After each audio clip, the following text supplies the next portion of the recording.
Essuula 16.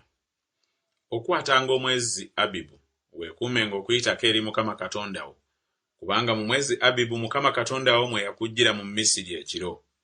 Era onottiranga okuyitako Mukama Katonda wo ku mbuzi ne ku nte, mu kifo Mukama kyali eroboza okutuuza omwo erinnya lye. Tolyanga mmere nzimbulukuse wamu nakwo, onoomalenga ennaku 7 ng'olya emmere eteri nzimbulukuse wamu nakwo, y'emmere ey'okunakuwala, kubanga wava mu nsi y'e Misiri ng'oyanguwa. Ojjukirenga olunaku lwe waviiramu mu nsi y'e Misiri ennaku zonna ez'obulamu bwo. So tewalabikanga gy'oli kizimbulukusa mu nsalo zo zonna ennaku 7.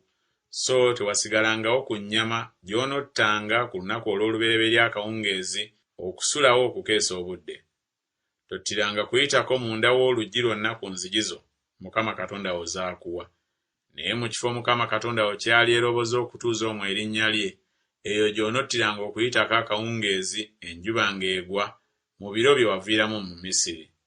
Era onookwоkyanga n'okuliranga mu kifo Mukama Katonda wo kyali eroboza, era onookyukanga enkya n'ogenda mu weema zo.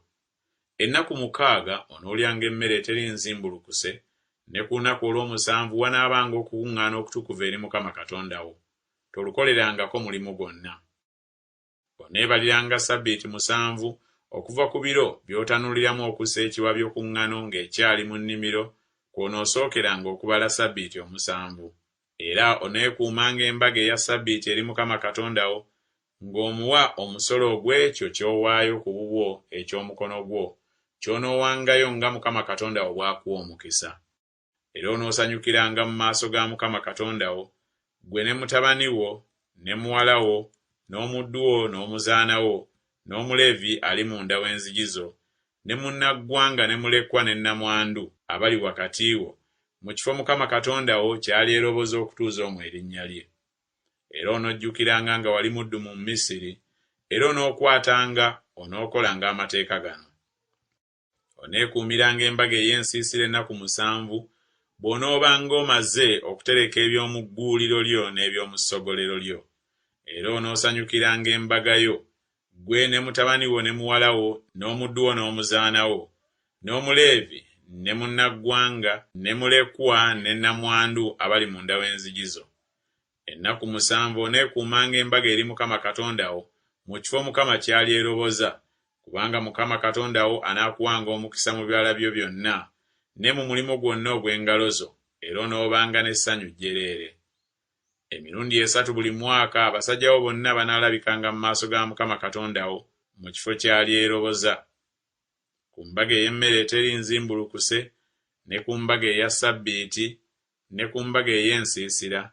So tebalabikanga mu maaso ga Mukama nga tebalina kintu.